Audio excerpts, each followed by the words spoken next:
হলো ঝর্ণার প্রবেশ পথ। হ্যাঁ, এই দেখি আমরা এখন নিচে নামা শুরু করলাম। প্রায় 30 মিনিট হাঁটতে হবে রিসান ঝর্ণাতে যাওয়ার জন্য। দেখি যাই, আপনারা সাথে থাকুন, দেখাই কত নিচে ঝর্ণাটা। এই যে নামতেছি তো নামতেছি, ওঠার সময় তো কোমর টোমর ধরে যাবে, হাঁটু ধরে যাবে। যাওয়ার পথে দেখাই আশেপাশে রিসোর্ট পর্যন্ত। এই যেখানে একটা মন আদাম রিসোর্ট, খুব সুন্দর কিন্তু। মানে সাজেকে আসলে রিসোর্টের অভাব নেই, এত রিসোর্ট। দেখছেন এই যে কত সুন্দর সুন্দর রিসোর্ট। এদিকে রিসোর্ট, এদিকে পাহাড়।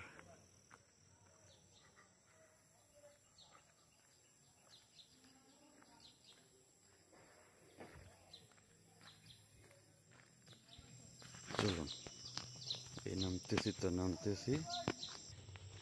এই হলো ঝর্ণার পথ। এ রাসেল ভাই কই গেলেন? রাখেন রাখেন, মেয়ে একা একা চলে যায় না, ওরা আমি আবার কিডন্যাপ হয়ে যাবো। এই হলো অবস্থা, ঝর্ণার পথ। শুধু নিচে নামতেছি নামতেছি কিন্তু। আপনারা দেখতে থাকুন, যত নিচে হোক আপনাদের অবশ্যই দেখাবো।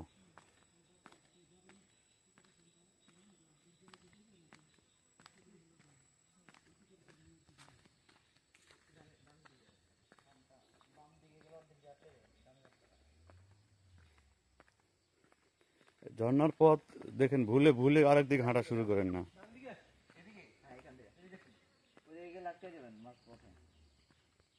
ঝর্ণার পথ ডানে না? আপনারা গেছিলেন?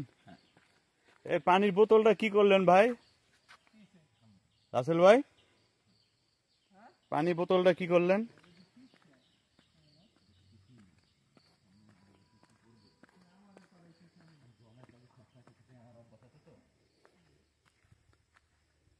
হুম, কি রে ভাই, এই রাস্তার এই অবস্থা, যাবেন কেমনি?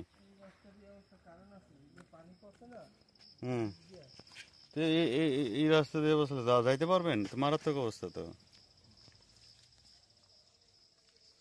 সম্ভব ভাই? এইসব কিছুই